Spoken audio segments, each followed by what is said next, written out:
오늘의 말씀의 제목은요, 속사람과 겉사람이라는 제목으로 말씀을 드리겠습니다. 속사람과 겉사람. 고린도후서 4장 16절에 보면은요, 그러므로 우리가 낙심하지 아니하노니 우리의 겉사람은 낡아지나 우리의 속사람은 날로 새로지도다 그랬습니다.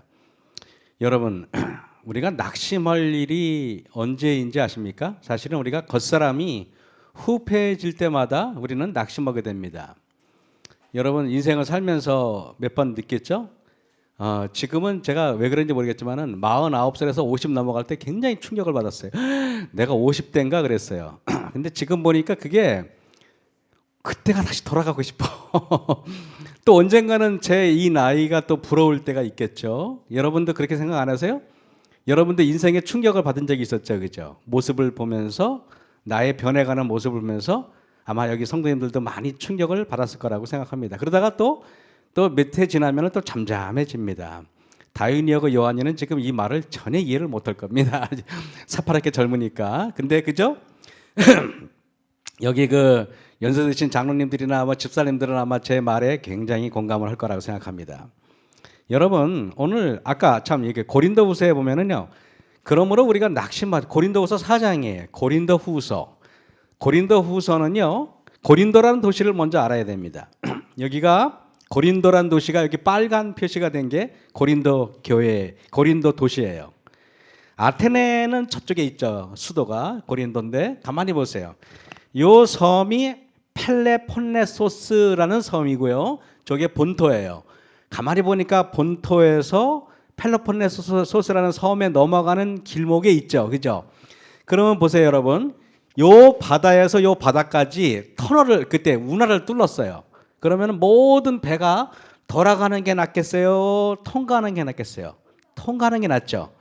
그러다 보니까 그 도시는 어떨 것 같아요? 굉장히 상업이 발달되어 있고 부유하겠죠. 그죠? 여러분 고린도 교회 하면은 고린도 전서에 보면은 고린도 교회의 문제가 나타나요. 그죠? 그런데 여러분 보세요. 이게 보시면은 고린도는 본토와 펠레폰네소스라는 거대한 섬을 연결하는 지역에 위치하고 또 두 바다를 연결하고는 운하가 있어서 정말 굉장히 사람들이 잘 살고 요즘으로 말하면은 성도들이 대개 다 벤츠 끌고 다니고 다 먹고 살만한 성도들이 모여 있는 교회예요. 그러다 보니까 어떻겠습니까? 고린도 교회는 사도 바울이 개척한 거 여러분 아실 거예요. 여기를 개척하고 저 에베소라는 교회를 돌보고 있었어요. 그런데 사도 바울이 목회를 할 때는 별 문제가 없었는데 사도 바울이 떠나고 나니까 교회에 이런 문제, 저런 문제가 생긴 것입니다.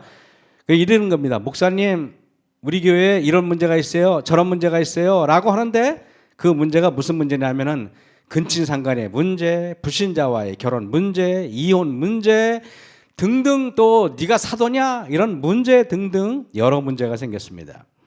문제가 생길 때마다 성도들은 바울에게 편지를 보냅니다. 바울이 비행기 타고 갈 수 있는 거리도 아니고 편지를 보내요.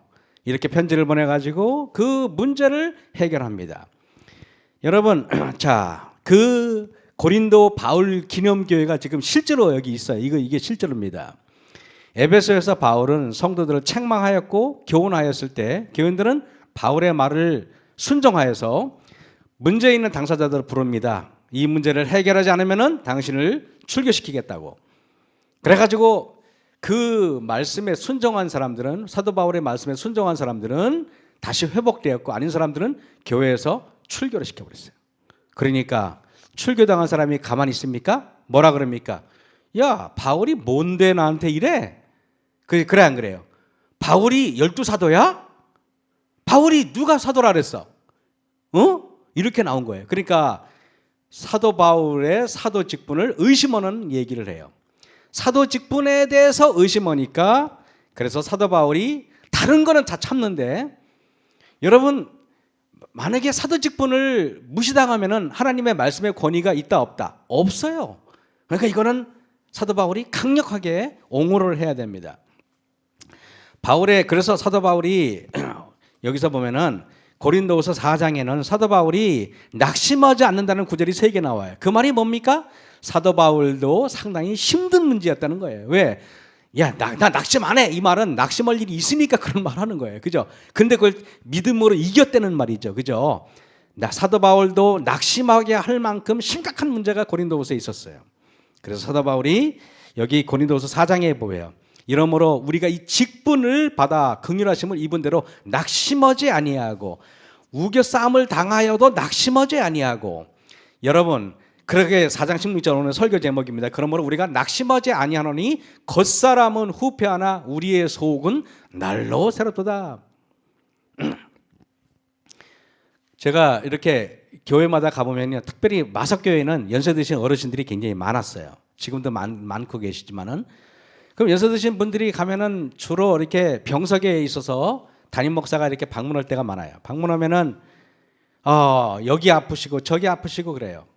정말 그러면은 제가 이 성경절을 제일 많이 이용한 것 같아요. 집사님, 우리의 몸은 후패하지만은 속은 날로 새롭습니다. 이러면서 위로를 제가 드렸어요. 했던 기억이 나요. 예. 자, 사도 바울이 왜 낙심하지 않는다고 고린도후서 4장에 말할까요? 사도 바울은 딱 하나입니다. 낙심할 일이 있지만 절대 낙심하지 않는 이유는 부활하신 예수 그리스도 때문에 낙심하지 않는다는 것입니다. 여러분들도 이 문제, 여러분이 낙심할 문제, 지금 늙어가고 내 생명이 꺼져갈 때 여러분 무엇으로 열심히 여러분의 낙심을 막을 겁니까? 결국에는 예수님밖에 없죠, 그죠? 겉사람은 죽을 육체를 뜻하기도 하고 죄된 본성의 마음을 뜻할 것입니다. 속사람은 그냥 마음을 가리킨 것만이 아니고 하나님의 은혜가 충만히 거하는 마음을 뜻합니다. 사무엘 울만의 청춘이라는 글에 보면은 이렇게 썼어요. 청춘이란 인생의 어떤 기간이 아니라 마음의 상태를 말한다 그랬어요. 여러분들 연세가 들었다고 청춘이 사라진 겁니까? 아니에요. 저기 사무엘 울만이 뭐라 그랬어요? 청춘이란 어떤 기간이 아니야. 어떤 기간이 아니라 뭐라고요? 마음의 상태야. 그래서 20살밖에 안 된 애가 애 늙은이처럼 사는 멍청한 사람도 있고, 그래 안 그래요? 나이가 70이 넘어도 이제 막 청년처럼 활동하는 사람이 있어요, 없어요? 있죠. 그래서 여러분, 저는요, 꿈을 잊어버린 청년은 나이 젊은 애들은 노인보다 더 못한 사람이 얼마든지 있어요. 숫자로 세는 나이야 우리가 어쩔 수 없지만은 숫자의 나이는 젊은데 왜 애늙은이라고 살아갑니까? 엔트로피 법칙이라는 게 있어요. 이게 엔트로피 법칙이 뭐냐면 처음에는 이렇게 질서가 있어요. 모든 원리, 건물이든 사람이든 모든 물건은 이렇게 처음에 질서가 있어요. 우리가 이거 샀지만은요, 시간이 지나면 처음엔 질서 있어, 이게. 그러다가 나중에 시간이 지나면 이게 어떻게 돼요? 기계가 자꾸 질서가 무질서해져요. 그래 안 그래요? 인간이 최고로 질서 있을 때가 몇 살인지 아십니까? 25살이에요. 다윤이 오늘 몇 살이에요? 아이고, 우리 다윤이가 최고로 지금 완벽한 질서가 있는 상태예요. 지금 너무 고등학생이 이뻐요? 25살 아가씨가 이뻐요? 25살 아가씨가 훨씬 이뻐요. 고등학교 학생 하나도 여학생 안 이뻐요. 이상해요. 여학생보다는 대학생이 훨씬 이쁜 거예요. 맞아요, 안 맞아요? 몸도 그렇고 얼굴도 그렇고 훨씬 예뻐요. 근데 다윤아, 미안하지만은 네 나이에서부터 이제 서서히 엔트로피 법칙이 작용을 합니다. 서서히 늙어간다는 뜻이겠죠. 너는 29살까지 괜찮을 것 같아. 걱정하지 마. 근데 막 늙어가는데 처음엔 질서에서 지금은요, 다윈이 얼굴 보면요, 요한이도 마찬가지지만 얼굴 탱글탱글해요. 이 젊은 애들은요, 모든 몸이요 완벽한 질서를 가지고 있어요. 그래요. 보기 아름다워요? 아름답죠. 뭐 얼굴도 너무 예쁘고 눈동자도 너무 맑고 지금은 너무 아름다울 때예요. 그런데요, 저 아이도 우리처럼 이제 무질서해져요. 그래가지고 피부 조직이 막 무질서해져. 무너져가지고 막 여기에 무너지다 보니까 이게 주름이 생겨. 그리고 막 여기 있는 머리카락도 빠지고 막 이상해져. 이빨도 빠져. 그리고 뭐 다리도 이상해지고 심지어는 너무 무너진 사람들 허리가 굽어. 그죠? 이게 엔트로피 법칙이에요. 엔트로피 법칙은요, 이렇게 질서 있다가 나중에 저렇게 무질서해지는 게 엔트로피 법칙이에요. 모든 사물이 시간이 지남에 따라 질서에서 무질서로 간다는 이론입니다. 아까 제가 이걸 보였어요. 처음에 이 30대 얼굴이에요. 일반적으로 예뻐요. 요즘에는 예전에는요 30대 하면 노화가 시작되는데 이제는요 30대, 40대, 50대부터 노화가 시작돼요. 그러니까 요즘에는 정말 젊어요. 40대 보편적인 얼굴이 저래요. 50대가 저래요. 그리고 아까 우리 김현 선생님이 말했지만 60대 고드심, 그래서 내가 찍은 거예요. 60대가 요래, 60대가 70대가 저래요. 80대가 저래. 근데 60대 중에서 그래도 상태가 좋은 사람을 내가 그래도 올려놨어요. 상태가 엄청 안 좋은 사람도 굉장히 많아. 근데 두심이 누님이 보니까 상태가 굉장히 좋으셔. 그래서 내가 올려놨어요. 뭐 여러분, 자, 그래서 사람들이 이렇게 말해요. 40대는 지식이 평등이래. 엔트로피 법칙에 의하면은. 이게 뭐냐면은 20대 때는요, 대학교 나온 사람하고 안 나온 사람하고 차이가 많아 보여. 근데 나이가 40살 되면 하도 주워 들은 게 많아가지고요, 대학을 나온 사람이나 안 나온 사람 대화해보면요, 비슷해. 제 친구 초등학교 3학년 다니고 때려친 친구가 있어요. 이시강이라고. 근데 이 친구요, 제가 나중에 한 나이 들어서 이렇게 만났는데요, 대학 나온 친구들보다요, 걔가 말 제일 잘해요. 얼마나 말을 잘하는지 모르겠어. 40대는요, 지식의 평등이에요. 50대는 외모의 평등이에요. 50대는 미스 코리아 했던 여자나 아니면 평범한 여자나 50대가 되면 비슷해져요. 요즘은 좀 아니지만은 비슷해져요. 60대는 성의 평등이에요. 이게 뭐냐면은 여자는 60대 되면 남성 호르몬이 나와가지고 말도 거칠어지고 행동도 거칠어지고 굉장히 과격해져요. 남자는 여성 호르몬이 나와가지고 TV 보다가 눈물 찔찔 흘려요. 그래가지고 60대 되면은 남잔지 저게 여잔지 헷갈려. 60대는 그게 엔트로피 법칙이에요. 70대는 건강의 평등이에요. 이게 무슨 말이냐면은 70대가 딱 되잖아요. 그러면은 올림픽에 나가서 금메달 딴 친구나 아닌 사람이나 70대가 되면 골골하기는 매 마찬가지야. 그래가지고 70대 됐다고 해서 뭐 달랄 게 하나도 없어. 80대는 재물의 평등이에요. 그게 뭔지 아십니까? 대기업의 회장이나 아니면은 뭐 별로 재산이 없는 사람이나 돈이 있어봤자 매번 힘이 없어가지고 돈 갖고 쓰지도 못해. 그래가지고 돈 갖고 여행도 못 가. 그러니까 80대는 재물의 평등이야. 90대는 생사의 평등인데 그게 뭔지 아세요? 90대는 사나 죽으나 죽은 것도 산 것 같고 산 것도 죽은 것 같다. 그래서 90대는 생사의 평등이라고 얘기해요. 여러분, 그 제가 얘기했지 않습니까? 이렇게 한 사람이 늙어가는 걸 시뮬레이션으로 이렇게 정해요. 이렇게 젊어, 이렇게 변해가는 거예요. 여러분 공감하십니까? 사람이 늙는다는 것이 서글퍼질 때가 있지만은 이 지구, 이 사망의 땅에서 시간이 흐르면은 늙어지는 것은 피할 수가 없는 것입니다. 가끔 제가 마석교에서 설교했던 그 유튜브를 가끔 제가 봐요. 보면서 제가 그래도 저 때가 참 좋았구나 이런 생각을 제가 가끔 해요. 그래도 저 때가 쌩쌩했구나. 그러다가 나중에 또 10년이 지나면은 그래도 내가 옥천교회에서 설교할 때가 좋았구나 또 그러겠죠, 그죠? 그러다가는 또 땅으로 갈지 잘 모르겠습니다. 더 이상 살 것 같지도 않아.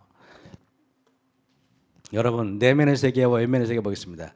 외면의 세계, 공적 세계, 밖으로 드러나는 세계, 그죠? 공적 세계, 내면의 세계, 마음의 세계, 인격이 바탕이 되는 마음의 세계, 이렇게 정의할 수가 있겠죠. 사람들은 여기 보면은 사람들은 겉사람과 속사람 중에서 어떤 세계에 더 신경을 쓰고 있다고 생각하십니까, 여러분? 사람은 겉사람을 위해서 신경을 써요? 아니면 속 마음을 위해서 신경을 써요? 네? 겉사람을 위해서 어떻게 신경을 쓰죠, 집사님? 겉사람을 위해서? 외모적으로. 저도 어떻게 이발했지만 이발도 좀 하고, 그죠? 다인이도 머리도 위에도 싹 고치고, 그죠? 그죠? 외모에 신경을 많이 써요, 그죠? 여러분도 그렇습니까? 여기 교회 오실 때 가장 먼저 신경을 뭐 묻습니까? 내가 마음이 더러우면 안 되니까 교회 가면 마음 닦고 와야, 이런 사람 별로 없죠. 목욕탕에 가가지고 뭐 머리도 만지고 화장도 하고 그냥 뭐 이러고 오셨죠, 그죠? 옷도 깨끗하게 입고, 그죠? 어저께 김영수 사님 미워했는데 그 미워하는 마음 떨치고 가야지, 이런 사람 별로 없죠. 그냥 그죠? 그냥 일단은 외모부터 갖고 와야 되죠, 그죠? 이게 우리의 현실이에요. 여러분, 병원에 서울에 가잖아요. 저 양화문 장로님이 사시는 동네에 가면요, 제일 많은 병원이 성형외과예요. 제일 많은 병원이에요. 그죠, 장로님? 이렇게 보면은 다 성형외과 병원이에요. 맞죠, 그죠? 다른 게 없어요. 성형, 다이어트, 피부 관리 다 뭐 하는 겁니까? 외모 관리하는 거예요. 저는 다행히 부모님 잘 만나서 키 크고 잘생겼지만은 그러나 그렇지 못하다고 실망하지 마시기 바랍니다. 저희 어머니하고 아버지하고 늘 이렇게 계시면 있잖아요. 그 어른들은 일찍 새벽에 깨요. 그죠? 그러면 제가 이렇게 자다가 잠결에 두 분이 말씀하시는 걸 들어요. 그러면은 어머니가 그래요. 아, 우리 이란이는 나 닮아서 키 크고 참 잘생겼어 그래요. 그럼 우리 아버지가 널 닮아 그러냐? 날 닮아 그렇지? 그러면서 둘이 싸워요. 그러면서 난 들으면서 흐뭇한 거예요. 아들 잘나놓고 저렇게 좋아하시는구나. 얼마나 좋습니까? 지금도 행복해. 여러분 제가 그 부모님의 그 이야기를 들을 때 두 분이 진짜 매일 그거 갖고 싸워요. 누구 닮아서 저렇게 제가 잘생겼냐. 하여튼간 저는 그래서 뭐 이렇게 외모를 가꿀 필요가 별로 없어도 참 다행이라고 생각합니다. 명품 자동차, 명품 가방, 명품 옷 왜 사람들이 타고 입고 갖고 다닐까요? 왜? 내 외면의 세계를 남한테 꿀리기 싫어서 그럴 거라고 생각합니다. 외모지상주의, 허례허식에 엄청난 관심을 쏟아붓고 있습니다. 남자들이 왜 벤츠를 타고 다닐까요? 벤츠 타고 다니는 게 나쁜 게 아닙니다. 내가 볼 때는. 왜 벤틀리 타고 다닐까요? 허경영 씨 보니까 벤틀리를 2대나 갖고 있어요. 왜 그 뭐 15억인가 뭐 된다 그래요. 왜 그럴까요? 사람들이 자기를 어떻게 보는 것에 따라 달라요. 뭐 저는 뭐 벤틀리 못 하겠습니까? 까짓 사람은 10대도 사죠. 돈이 없겠어요? 제가 뭐 없겠어요? 여러분, 성경은 하나님의 진리의 말씀이에요. 그런데 제가 성경을 보다가 느낀 게 있어요. 뭔지 아십니까? 성경은 특별한 경우를 제외하고는 그 사람이 어떻게 생겼다는 말이 거의 없어요. 그래야 안 그래요? 그 사람이 말랐다는 등 뭐 이런 말 전혀 성경에는 없어요. 성경에는 외모에 특별히 관심이 있었던 외면의 세계를 굉장히 중요시 여겼던 그 한 사람에 대한 이야기가 주로 나오지 거의 나머지 없어요. 그게 누구냐면은 사울 왕이에요. 사무엘상 9장에 보면은 베냐민 지파의 기스라 이름하는 유력한 사람이 있으니 그는 아비엘의 아들이요 스롤의 손자요 베고라스 증손이요 아비의 현손이라. 베냐민 사람이더라. 기스가 아들이 있으니 그 이름은 사울이요 그랬어요. 아버지가 기스가 났으니까 아들이 그 모양인 거예요. 그래서 그 사울인데 준수한 소년이라. 외모가 어떻다고요? 준수하다. 그리고 그 다음에 뭐랄까요? 키는 남들보다 머리 하나가 더 크다 그랬어요. 여러분, 사울에게는 자기가 노력하지 않은 2가지의 자랑할 만한 게 있어요. 첫 번째는 유력한 가문이에요. 명문 가문. 두 번째는 뭡니까? 굉장히 뛰어난 외모예요. 요즘으로 말하면 1등 신랑감이죠. 그죠? 자, 이 사람은 거기에 더해서 왕까지 돼요. 이보다 더 좋은 직업에, 좋은 집안에, 좋은 외모에 이보다 더 좋은 게 있어요, 여러분? 없죠? 저는 이 사람들은 이 사울왕은 사람들의 박수갈채를 받을 때는 몰랐지만은 위기 상황이 닥치면은 사람이 흔들려. 왠지 아십니까? 내면의 세계가 부족하니까 그런 거예요. 내면의 세계가 부족한 사람들은 위기 때 약해져요. 내면의 세계가 잘 준비된 사람은 의사의 말에도 쉽게 흔들리지 않을 겁니다. 내면의 세계가 굉장히 속 사람이 잘 준비된 사람은 물론 두려워 떠는 건 인지상정이지만은 그러나 하나님의 말씀으로 금방 일어설 수 있어요. 자, 그는 다윗의 사람들의 관심을 받자 질투심을 품었고 이 뜻대로 되지 않자 분노가 폭발하고 다윗을 죽이려고 무려 10년 동안이나 따라다니는 어처구니 없는 시간을 낭비합니다. 여러분, 외면의 세계, 공적인 세계에는 과도한 집착을 보이는 사울이었지만은 내면의 세계에서는 전혀 무지했던 사울의 왕이었습니다. 요즘에 좋은 학원, 좋은 대학에 보내려고 과도한 돈을 투자하는 모든 교육, 여러분 강남에서 그래요. 누가 왜 강남으로 가려고 그럽니까? 그러면은 다 교육 때문에 그렇대요. 그 교육은 여러분 내가 물어볼게요. 외면의 세계를 쌓으려고 하는 거예요? 내면의 세계를 쌓으려고 하는 거예요? 외면의 세계를 쌓으려는 거예요? 좋은 스펙을 쌓고 남들보다 더 버젓이 행사하려고 그러고 그러려고 그러는 거 아니에요? 여러분, 우리 예언의 신에 뭐라고 되지 아십니까? 특별히 신학교육은 학위가 없는 공부를 시켜라 그랬어요.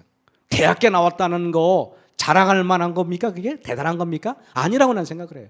예수님은 교육도 못 받았어요. 침례요한도 교육도 못 받았어요. 어쩌면은 저도 신학을 나왔지만은 어쩌면 신학이라는 학문을 모르는 사람들이 오히려 더 하나님 말씀에 더 진실될 수가 있어요.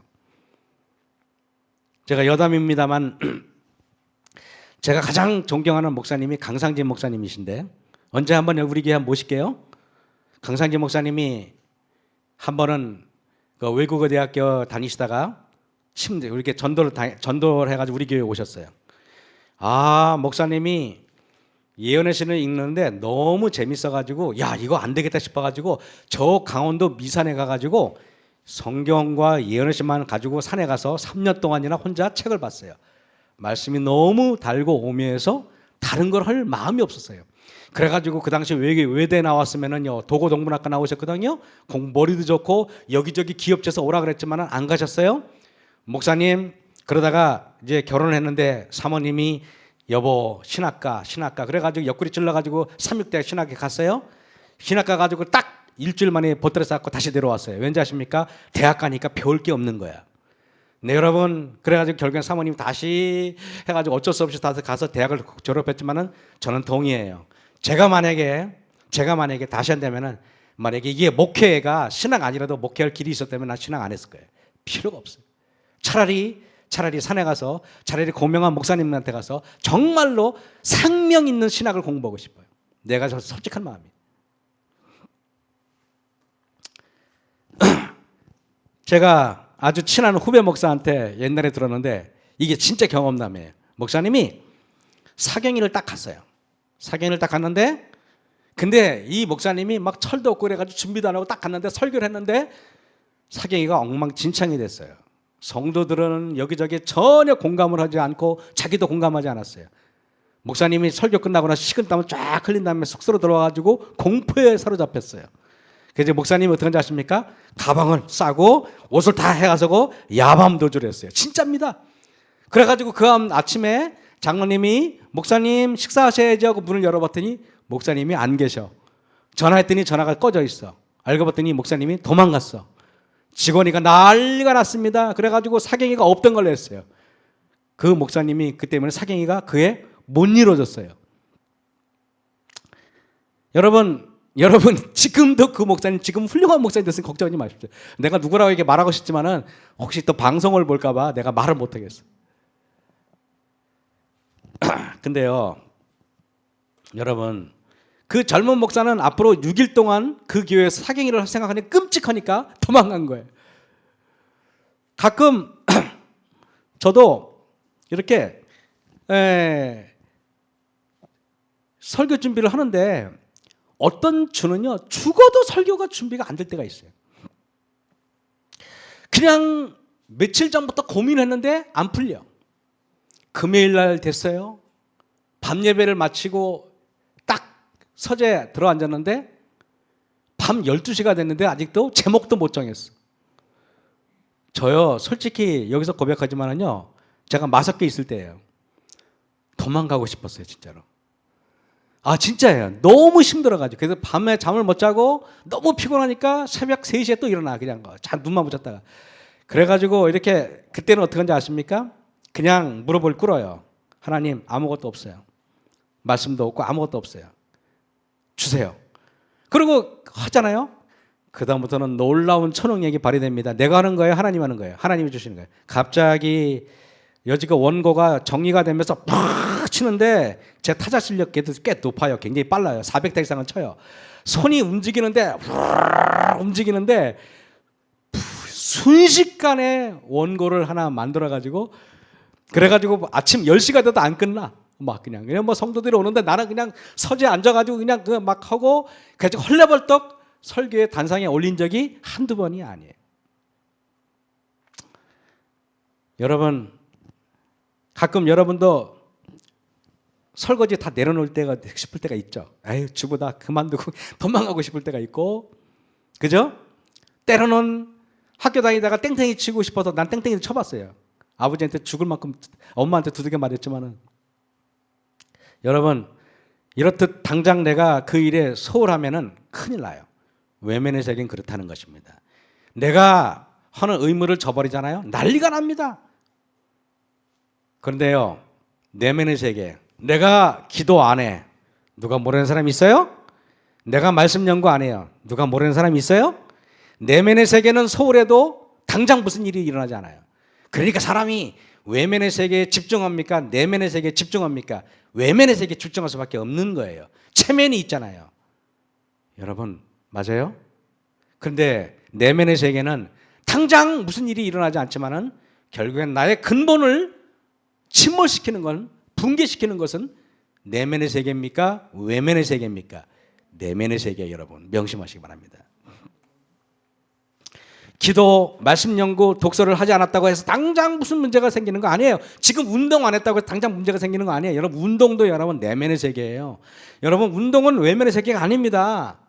운동하는 거 귀찮죠? 내가 말씀드릴게요. 지금 당장 하지 않아도 귀찮고 이런 것들이 다 내면의 세계란 말이에요. 인생을 살 때 내가 진짜 하기 싫을 때 있잖아요. 그때 묵묵히 나가셔야 돼. 묵묵히 나가서 하셔야 돼.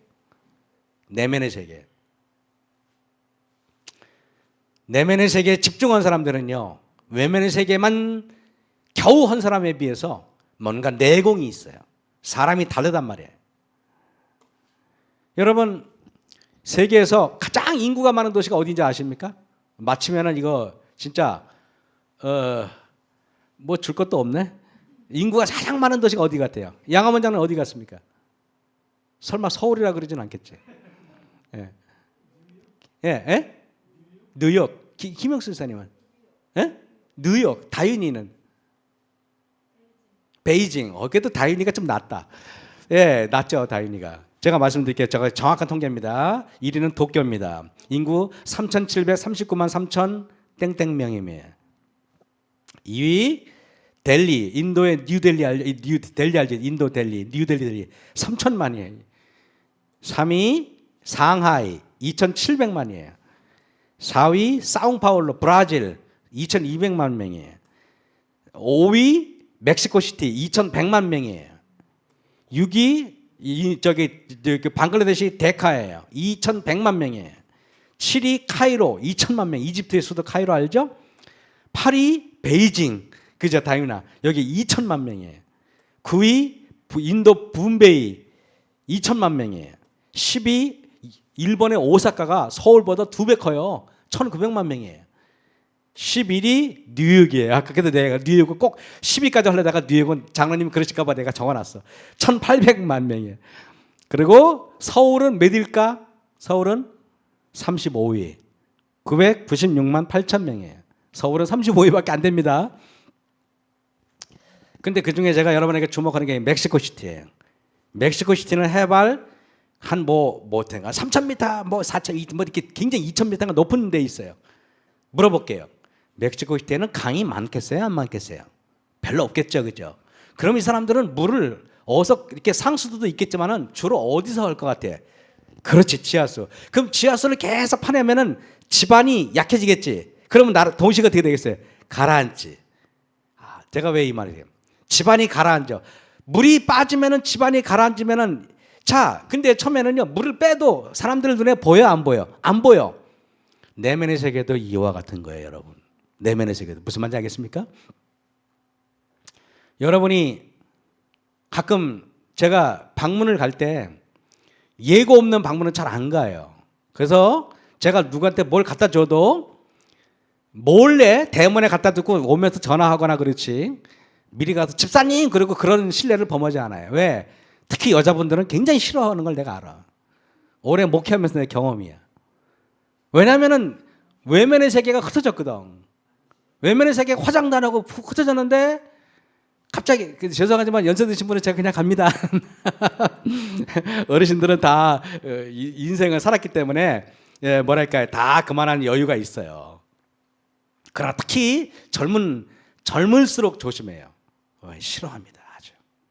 근데 여러분이 오늘 기도 안 했는데 내면의 세계가 부족한데, 부끄러운데, 이래서 누가 당황해 본 적은 별로 없죠, 그죠?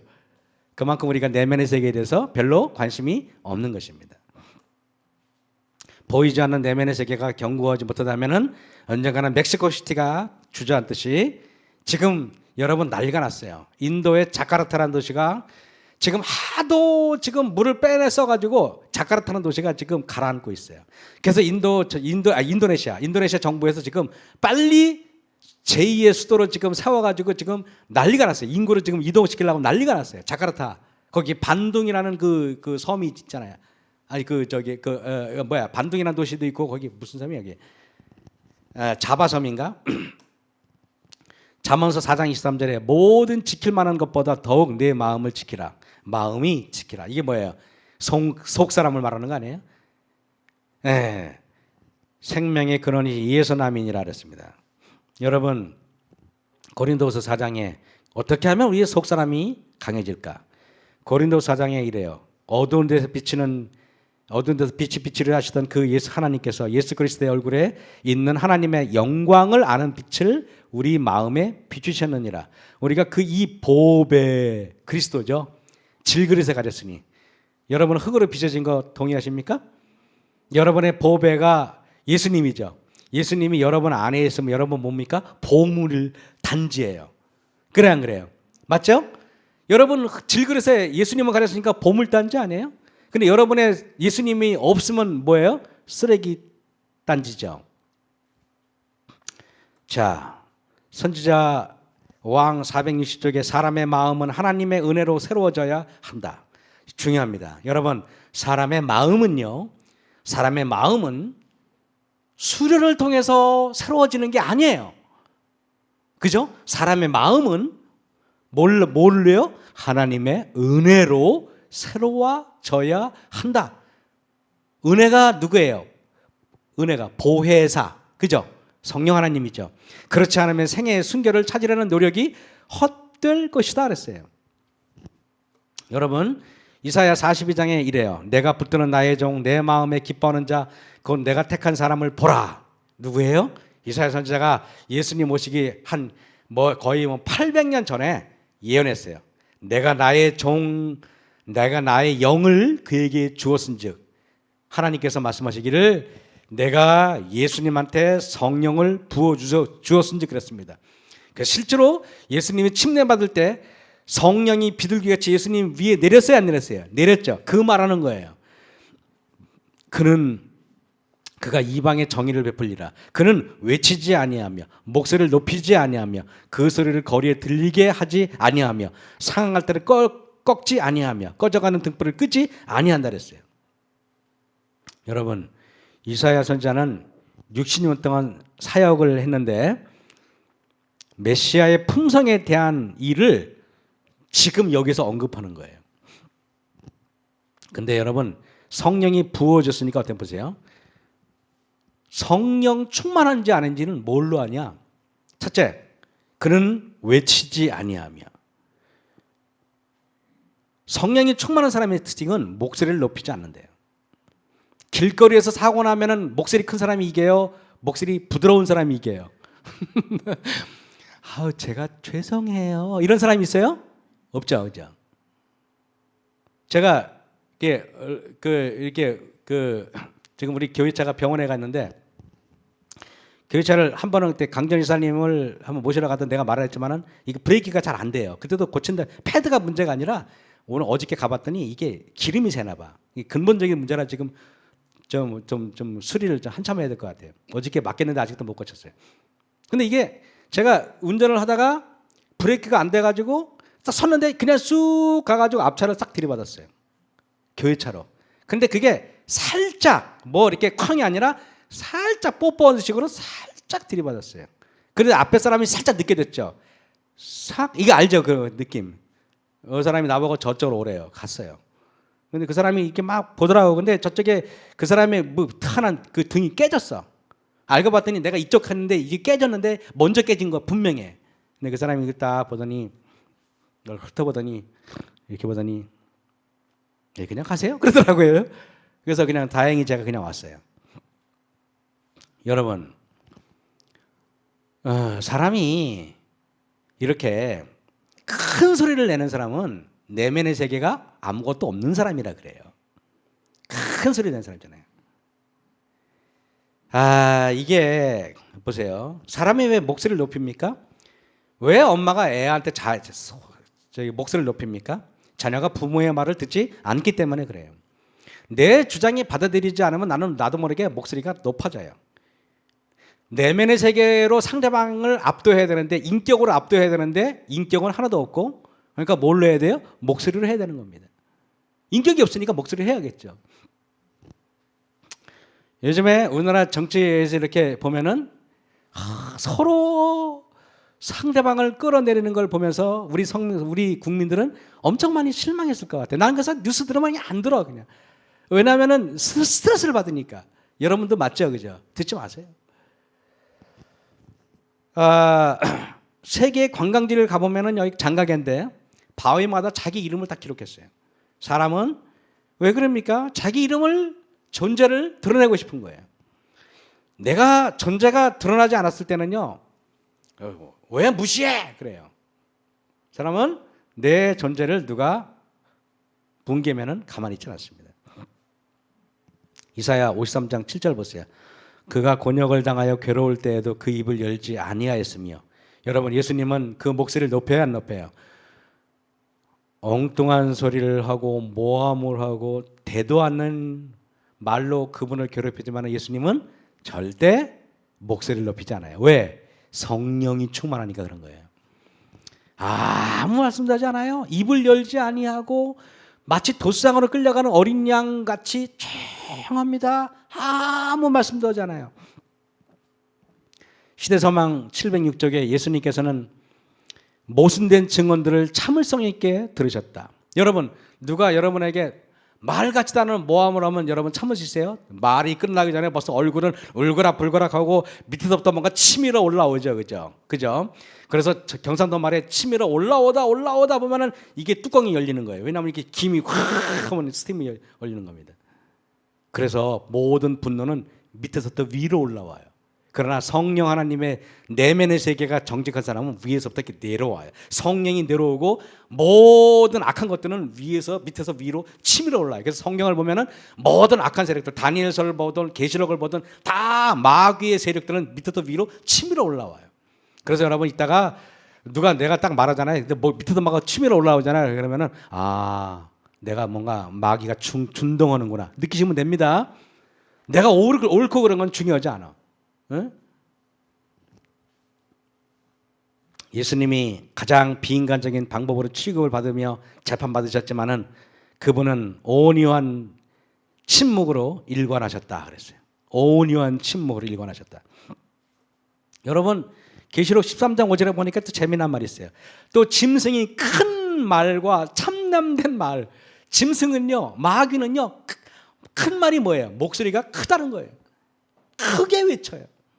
예수님은 들리지 아니하고 목소리가 잠잠해요. 왜 그럴까요? 근데요, 놀랍게 잠잠한 예수님이 모든 세계를 점령했잖아요. 그래 안 그래요? 오히려 부드러움이 강함을 이기는 것입니다. 여러분 계시록 12장에 보면 마귀는 크게 분내. 뭘 분을 내도 크게 분내고 소리도 크고 하여튼 그래요. 들썩들썩해. 저는요,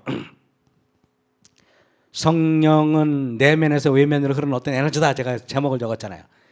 사도행전 2장에 보면 호련히 하늘로부터 급하고 강한 바람 같은 소리가 있어 저희 앉은 온 집에 가득하며 불에 혀같이 갈라지는 것이 저에게 보여 각 사람 위에 임하여 있다니 저희가 다 성령의 충만함을 받고 성령이 말하게 하심을 따라 다른 방언으로 말하기를 시작하니라. 성령이 충만하니까 뭔가 말은 안 하는데 어떤 사람이 그래요. 쟤네들 술 취했나? 이래요. 성령이 충만하면 바깥으로 뭔가 흘러요. 뭔가 흐르는데 그것은 육적인 사람에게 보이지 않아요. 여러분 제가 여기 보세요. 고린도 전서 12장에 말하겠습니다. 어떤 이에게는 성령으로 말미암아 지혜의 말씀을, 어떤 이에게는 같은 성령을 따라 지식의 말씀을, 다른 이에게는 같은 성령으로 믿음을, 어떤 이에게는 한 성령으로 병 고치는 은사를, 어떤 이에게는 능력 행함, 어떤 이에게는 예언함, 영들 분별함, 각종 방언, 방역을 통역하는 거. 여러분, 이게 성령 충만하면 이게 얻는 특성인데 여기서 어떤 걸 갖고 싶어요? 딱 한 가지만 가져야 돼요. 한 가지만. 다윈이는 여기서 뭘 가지고 싶어요? 지혜? 방언하는 거? 방언은요, 갑자기 막 독일어도 할 수 있고 영어도 할 수 있고 다 할 수 있어. 싫어요? 뭘 갖고 싶어? 능력 행함을? 뭘? 예? 지혜? 솔로몬이구나. 장로님은 뭐, 양화문 장로님 뭐 갖고 싶으세요? 지혜요. 박수찬 장로님 여기서 뭐 갖고 싶습니까? 병 고치는 사요. 그러면 김진자 사님은요? 병 고치는 에이 이러면 신장 다시는 내가 투석 안 할 거야 이랬대. 그죠? 윤승수 사님은 뭐가? 영을 우리 강신재 지사님은? 강재진 지사님은? 그래요? 그러면 저기 눈 좋아지는 은사 받고. 권영수 사님 뭐 갖고 싶어요? 믿음을. 우리 김경재 사님은요? 병 고치는 사. 강전일 사님은요? 지혜. 뭐 제가 다 여쭤보고 싶지만 시간 관계상 제가 여러분에게 근데요 이래요. 갑자기 고린도서 12장에 같은 성경절 말말 다 사도겠느냐? 다 선지자겠느냐? 다 교사겠느냐? 다 지혜자이겠느냐? 다 병 고치는 은사를 가졌겠느냐? 그러면서 뭐라고 하면 야, 더 큰 은사 사모해. 이래요. 지혜도 아니고 병 고치는 것도 아니고 방언도 아니고 이보다 더 큰 은사가 있대요. 에? 이래요. 지혜를 가지고 있어도 구원 못 받을 수 있어 없어요? 있어요. 방언하면서도 멸망당할 수 있어요 없어요? 있어요. 남의 병을 고치고 내 병 고치면서도 멸망당할 수 있어요 없어요? 있어요. 여러분 내가 멸망당하는 은사는 필요 없어. 있으면 좋지만은 이보다 멸망당하지 않은 은사가 있으니까 여기 보세요. 다 아까 먼저 제가 고린도서 12장 읽었잖아요. 이거 끝에 29절에서 야 너희들 병 고치는 은사가 다냐? 지혜의 말씀이 다야? 뭐 방언하는 게 다야? 독일어까지 할 줄 알면 뭘 거야? 영어 할 줄 알면 뭘 거야? 이러면서 얘들아 더욱 큰 은사를 사모해. 더욱 큰 은사가 내가 제일 좋은 더 큰 은사 보여줄까? 그리고 12장 끝나면 고린도서 몇 장이 시작돼요? 13장. 그래서 13장 딱 볼까요? 근데 여기가 되기 전에 뭐래요? 여러분 예언하는 거 사무엘상에 보면은 사울 있잖아요. 사울왕이 다윗이 라마 나요스에 있다니까 야 저기 다윗 잡아와. 그래서 사람들 보냈어요. 보냈더니 거기 사무엘이 딱 있거든요. 사무엘은 어떤 사람이에요? 성령 충만한 사람이에요. 사무엘이 있으니까 그 앞에 가니까 다윗 죽이러 갔던 사람이 갑자기 예언을 해. 그리고 돌아와서 사울왕한테 하나님 말씀을 막 전해. 막 예언을 하니까 사울이 놀래가지고 야, 이 녀석이 왜 이래? 그러고 또 보냈어. 또 갔다 와서는 또 예언을 해. 또 보냈어. 또 갔다 또 예언을 해. 그러니까 사울왕이 이상하다. 내가 가볼까? 사울왕이 직접 자기가 갔는데요. 다윗은 안 도망가요. 왠지 아세요? 사무엘의 성령 충만하니까요. 사울 왕이 군대를 데리고 바로 자기 앞에 있는 다윗을 손도 못 대.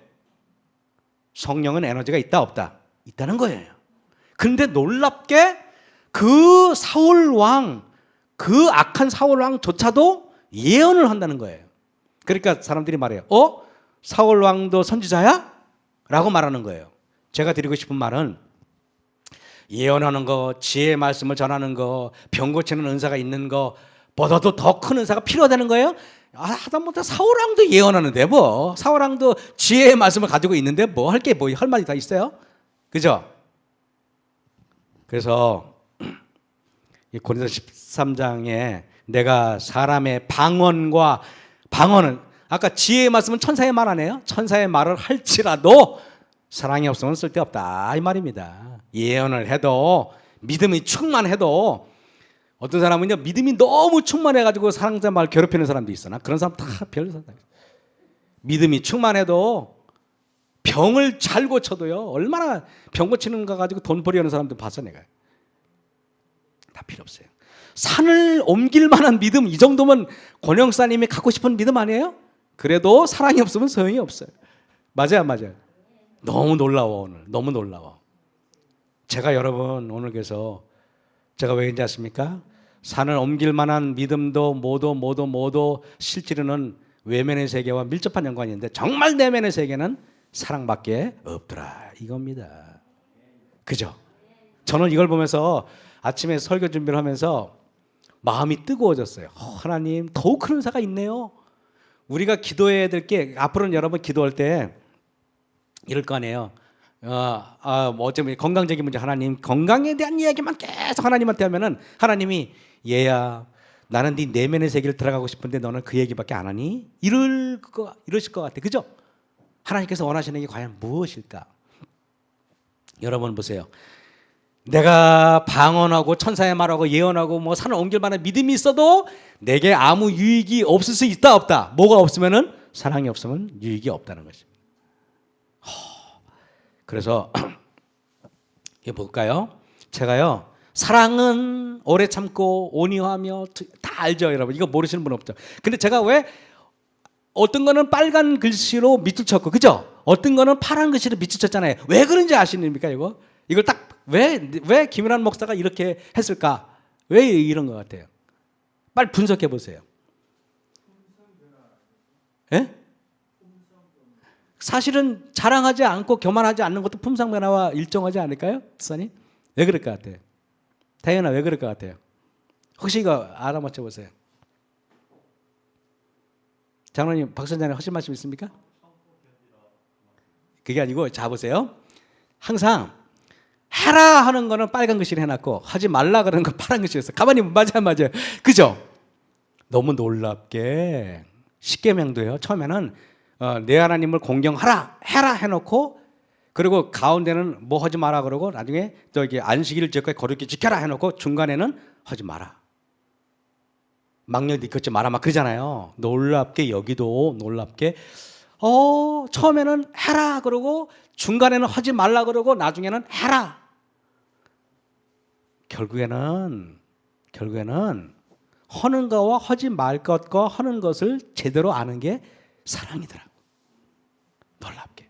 그죠 여러분? 가만히 보세요. 그러니까 제가 나도 이거 오늘 처음 발견했어요. 이게 보다 보니까 참고 온유하며까지 하고 나면 되지 하지 마 아니하며 하다가 참고 견디고 이렇게 됐더라고요. 너무 신기해가지고 그래서 제가 이런 생각을 했어요. 하나님 십계명이 곧 사랑이군요. 정의했어요. 무슨 말인지 알겠습니까? 하나님 십계명이 곧 사랑이라는 것입니다. 돛은 트로트 잘 부르는 사람 말하는 거 아닙니다. 이름이 그래요. 내비게 선교단체 만든 사람인데 이 사람은 어떤 비판을 들으면 비판을 해결할 특별한 비법을 가지고 있습니다. 어떤 비법입니까? 이 사람은 누가 이렇게 비난하잖아요. 그럼 여러분들 비난을 어떻게 해결합니까? 비난 가만히 마음속에 품어두면 얼마나 쓰린지 몰라요. 그죠? 이것이요 속에 들어가가지고 쿡 찔러가지고 그냥 사방팔방 다 난도질해 버려요. 그 여러분은 견딜 수 없어요. 근데 이 사람은 그럴까봐 누가 비난하잖아요. 그러면은 그거를 조용히 예수님께 가져가요. 그러면서 이렇게 기도해요. 주님, 이 비판 속에 감추어져 있는 진리의 정수를 알게 해주시옵소서. 이 비판 속에서 제가 어떤 깨달음을 가질 수 있을까요? 이렇게 한다는 것입니다. 윌리엄 윌버포스라는 사람이 국회의원으로 유명한 사람인데 이 사람이 20년 동안 노예제도를 줄기차게 반대하고 이 사람이 만든 법안은 다 사람들로 칭송을 받았어요. 그러니까 사람들이 말합니다. 야, 윌리엄 윌버포스는 대통령감이야. 저 사람 훌륭해. 이 얘기를 살짝 들었어요. 기분이 너무 좋아졌어요. 그리고 야망과 꿈이 커졌어요. 그래. 영국에서는 그래도 나 정도 돼야지 수상이 될 수가 있지. 이런 생각 가지고 있었습니다. 그리고 교회에 딱 나가가지고 하나님 앞에 딱 앉았는데 그러고 나서 이제 깨달음을 가지고 집에 와서 이렇게 일기 썼어요. 신앙적인 일과 휴식할 날을 주신 하나님께 찬양을 드립니다. 이날의 땅의 것들이 본래의 크기로 돌아가고 내 야망도 줄어듭니다.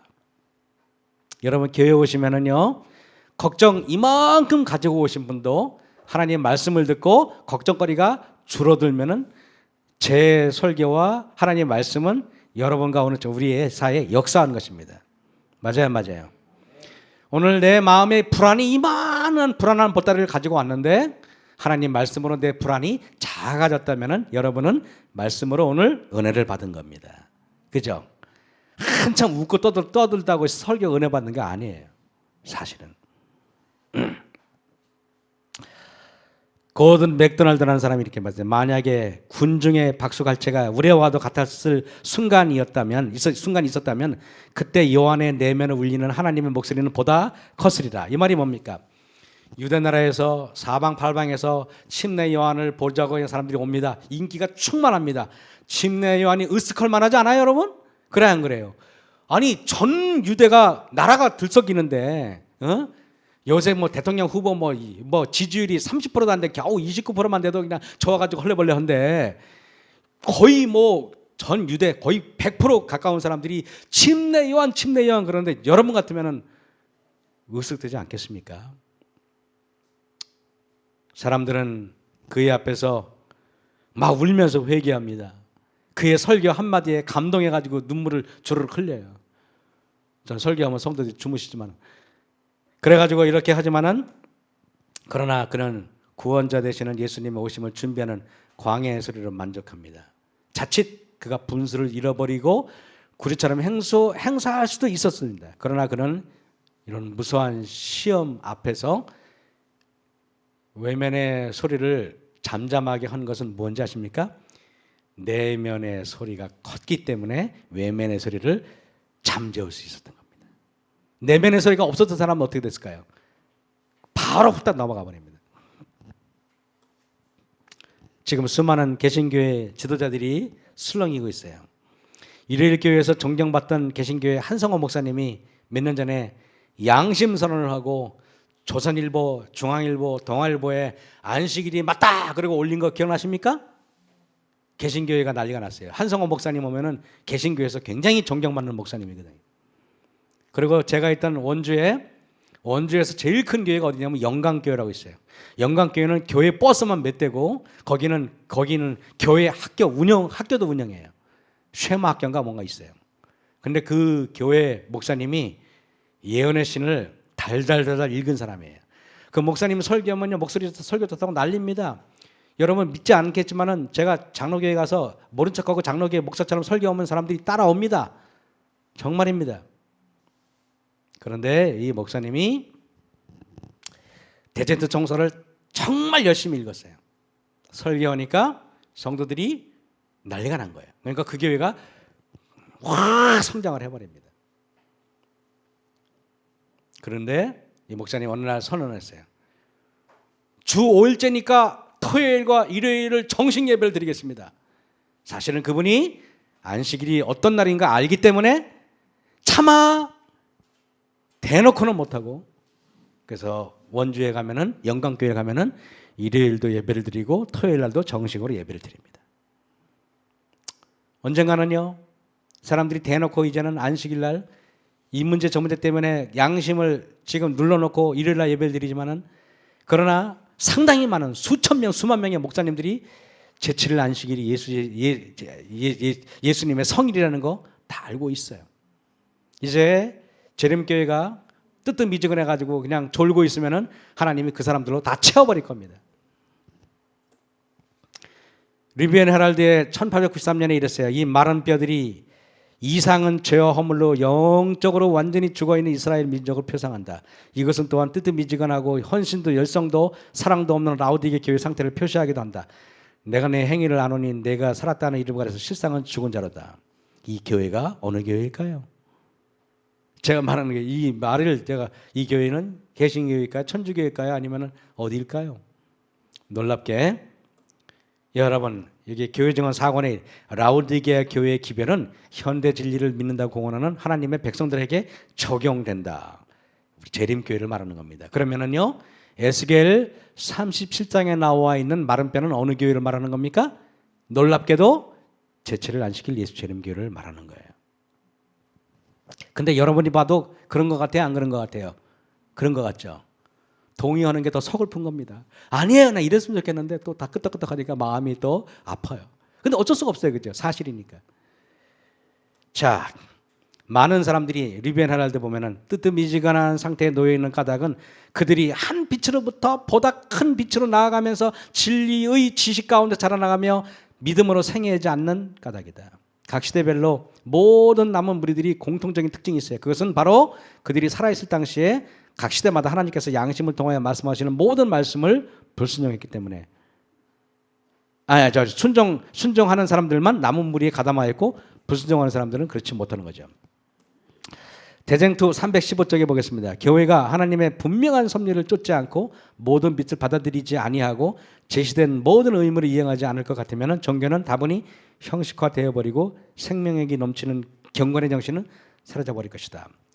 교회가, 내가 여러분에게 이런 말씀 드릴게요.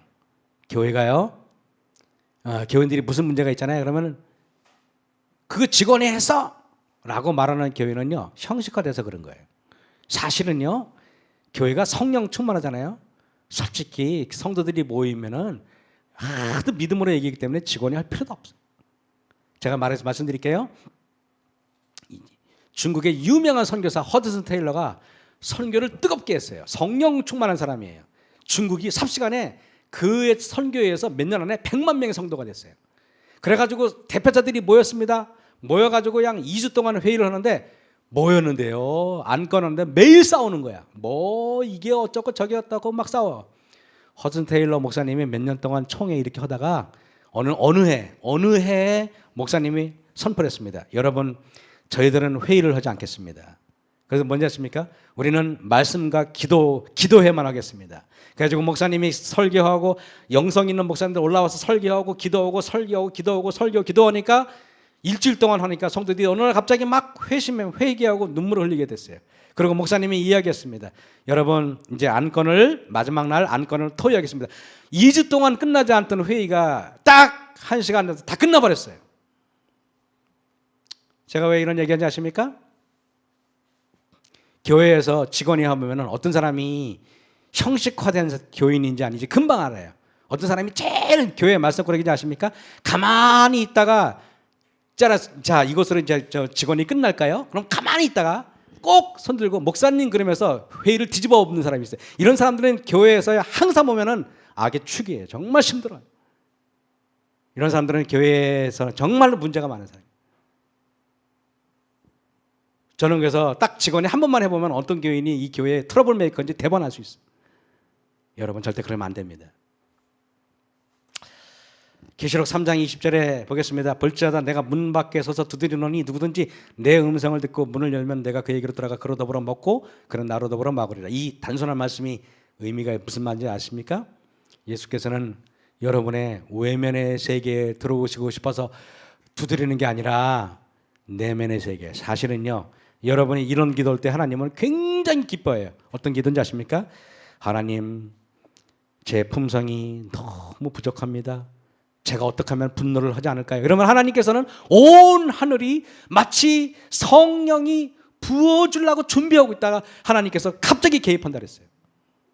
내면의 세계가 아닌 뭐라고요? 외면의 세계 아닌 뭐라고요? 내면의 세계에 여러분의 마음을 열고 주님을 받아들이셔야 되라 이거예요. 그게 바로 여기에 있는 거예요.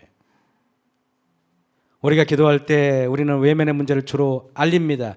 경제적인 문제, 건강적인 문제, 이런 문제 저런 문제, 집안 문제, 겉사람의 문제들, 겉사람의 문제만 알립니다. 그러나 실제로 하나님께서 원하는 건 뭡니까?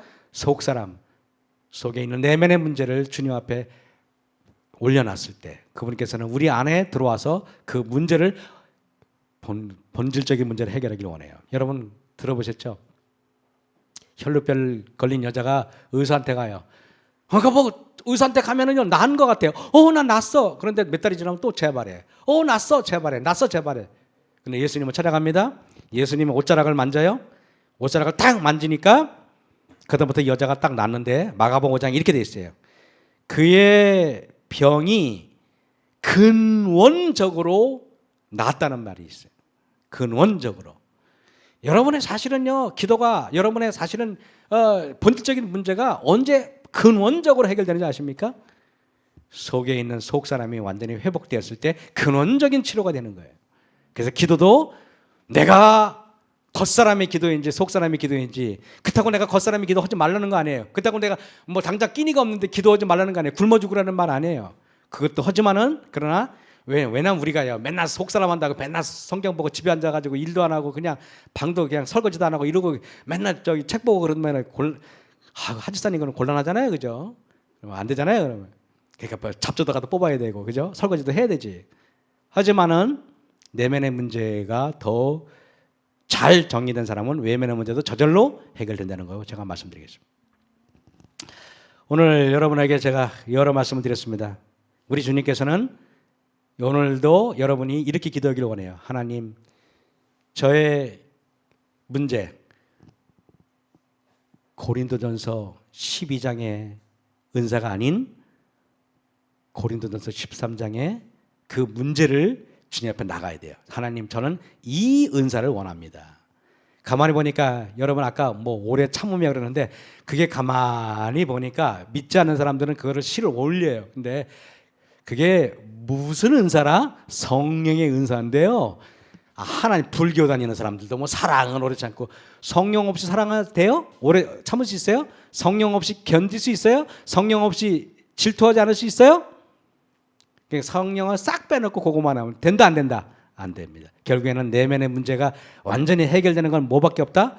하나님의 성령의 능력만이 우리를 그렇게 바꿀 수 있다는 것입니다. 아무쪼록 그러한 모든 우리의 내면의 문제를 주님께 맡겨서 그분께서 우리의 문제를 해결해 주시길 바라면서 오늘 말씀을 마치겠습니다.